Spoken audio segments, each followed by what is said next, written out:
ಕಾರ್ಮಿಕರಿಗೆ ಆಗ್ತಿರುವಂಥ ಅನ್ಯಾಯದ ವಿರುದ್ಧ ಒಂದಷ್ಟು ಕೋಡ್ ಬಂತ ಕೋಡ್ ಕೂಡ ನಾವು ಸ್ವಾಗತ ಮಾಡ್ತೇವೆ BMS. ಅದರಲ್ಲಿ ಒಂದಷ್ಟು ಲೋಪದೋಷಗಳಿಂದ ತಿದ್ದುಪಡಿ ಮಾಡಬೇಕು ಎಂಬ ದೃಷ್ಟಿಕೋನ ಇಟ್ಟುಕೊಂಡು ಈ ದೇಶದಾದ್ಯಂತ ನಾವೊಂದು ಇವತ್ತು ಪ್ರತಿಭಟನಾ ದಿನ ಅಂತ ಯೋಚನೆ ಮಾಡಿಕೊಂಡು DC ಅವರ ಮುಖಾಂತರ ದೇಶದ ಪ್ರಧಾನಮಂತ್ರಿಗಳಿಗೆ ಮತ್ತು ದೇಶದ ಕೇಂದ್ರ ಸಚಿವರಿಗೆ ಮತ್ತು ರಾಜ್ಯದ ಮುಖ್ಯಮಂತ್ರಿಗಳಿಗೆ ಮತ್ತು ರಾಜ್ಯದ ಕಾರ್ಮಿಕ ಸಚಿವರಿಗೆ ಈ ರೀತಿ ಭಾರತೀಯ ಮಜ್ದೂರ್ ಸಂಘ ದಕ್ಷಿಣ ಕನ್ನಡ ಜಿಲ್ಲಾ ಸಮಿತಿಯಿಂದ ಪ್ರತಿಭಟನೆಗೆ ಮತ್ತು ಪ್ರಧಾನಮಂತ್ರಿಗೆ ಮನವಿ.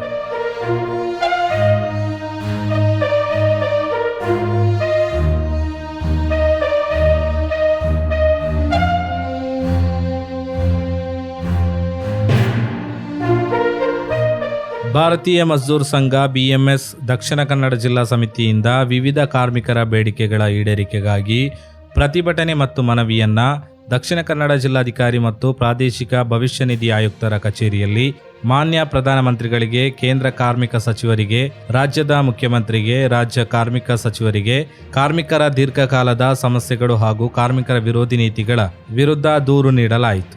ಪ್ರತಿಭಟನೆ ಮತ್ತು ಮನವಿಯ ನೇತೃತ್ವವನ್ನು BMS ಜಿಲ್ಲಾ ಅಧ್ಯಕ್ಷ ವಕೀಲರಾದ ಅನಿಲ್ ಕುಮಾರ್ ಯು ವಹಿಸಿದ್ದರು.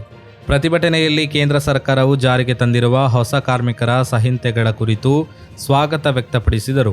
ಹಲವು ಪ್ರಮುಖ ಕಾರ್ಮಿಕ ಸಮಸ್ಯೆಗಳು ಇಂದಿಗೂ ಬಾಕಿ ಉಳಿದಿರುವ ಬಗ್ಗೆ ತೀವ್ರ ಆಕ್ರೋಶ ವ್ಯಕ್ತಪಡಿಸಲಾಯಿತು. ಪ್ರತಿಭಟನೆಯ ಪ್ರಮುಖ ವಿಷಯಗಳು: EPS 95 ಕನಿಷ್ಠ ಪಿಂಚಣಿ 7,500 ಹೆಚ್ಚಳ ಮತ್ತು ದರ ಏರಿಕೆ ಭತ್ಯೆ ಜಾರಿ, ESI ಮತ್ತು EPF ವೇತನ ಮಿತಿ ಹೆಚ್ಚಳ, ಆಶಾ, ಅಂಗನವಾಡಿ, ಮಧ್ಯಾಹ್ನ ಊಟ ಹಾಗೂ NHM ಯೋಜನಾ ಕಾರ್ಮಿಕರ ಗೌರವಧನ ಹೆಚ್ಚಿಸಿ ನಿಯಮಗೊಳಿಸುವುದು, ಬ್ಯಾಂಕಿಂಗ್ ಕ್ಷೇತ್ರದಲ್ಲಿ 5 ದಿನಗಳ ಕೆಲಸದ ವ್ಯವಸ್ಥೆ ಜಾರಿ, ಸಾರ್ವಜನಿಕ ವಲಯದ ಉದ್ದಿಮೆಗಳಲ್ಲಿ ಬಾಕಿ ವೇತನ ಪಾವತಿ, ಕರ್ನಾಟಕ ರಸ್ತೆ ಸಾರಿಗೆ ನೌಕರರ 38 ತಿಂಗಳ ಬಾಕಿ ವೇತನ ತಕ್ಷಣ ಪಾವತಿ, ಕಟ್ಟಡ ಮತ್ತು ಇತರೆ ನಿರ್ಮಾಣ ಕಾರ್ಮಿಕರ ಕಲ್ಯಾಣ ಮಂಡಳಿಯಲ್ಲಿನ ಭ್ರಷ್ಟಾಚಾರ ಕುರಿತು ತನಿಖಾ ಸಮಿತಿ ರಚನೆ. ಪ್ರತಿಭಟನೆಯಲ್ಲಿ ವಿಶೇಷವಾಗಿ ಇಂಡಸ್ಟ್ರಿಯಲ್ ರಿಲೇಷನ್ ಕೋಡ್ 2020 ಹಾಗೂ occupational safety, health and working condition code 2020 ಕಾಯ್ದೆಗಳಲ್ಲಿನ ಕಾರ್ಮಿಕರ ಆತಂಕಗಳನ್ನು ತಿದ್ದುಪಡಿಸಲು ಒತ್ತಾಯಿಸಲಾಗಿದೆ. ಪ್ರತಿಭಟನೆಯಲ್ಲಿ ಸರ್ಕಾರವು ತಕ್ಷಣ ಕ್ರಮ ಕೈಗೊಳ್ಳಬೇಕೆಂದು ಆಗ್ರಹಿಸಿದ್ದು, ಇಲ್ಲವಾದಲ್ಲಿ ಕಾರ್ಮಿಕರ ಹಿತಾಸಕ್ತಿಗಾಗಿ ಪ್ರಜಾಪ್ರಭುತ್ವಾತ್ಮಕ ಹಾಗೂ ಕಾನೂನುಬದ್ಧ ಹೋರಾಟಗಳನ್ನು ತೀವ್ರಗೊಳಿಸಲಾಗುವುದು ಎಂದು ಎಚ್ಚರಿಸಲಾಯಿತು. ಪ್ರತಿಭಟನೆಯ ನಂತರ ಮನವಿಯನ್ನ ಅಪರ ಜಿಲ್ಲಾಧಿಕಾರಿ ರಾಜು ಕೆ ಹಾಗೂ ಪ್ರಾದೇಶಿಕ ಭವಿಷ್ಯ ನಿಧಿ ಉಪ ಆಯುಕ್ತರಾದ ಅಂಕಿತ್ ಸಿಂಗ್ ಅವರಿಗೆ ನೀಡಲಾಯಿತು.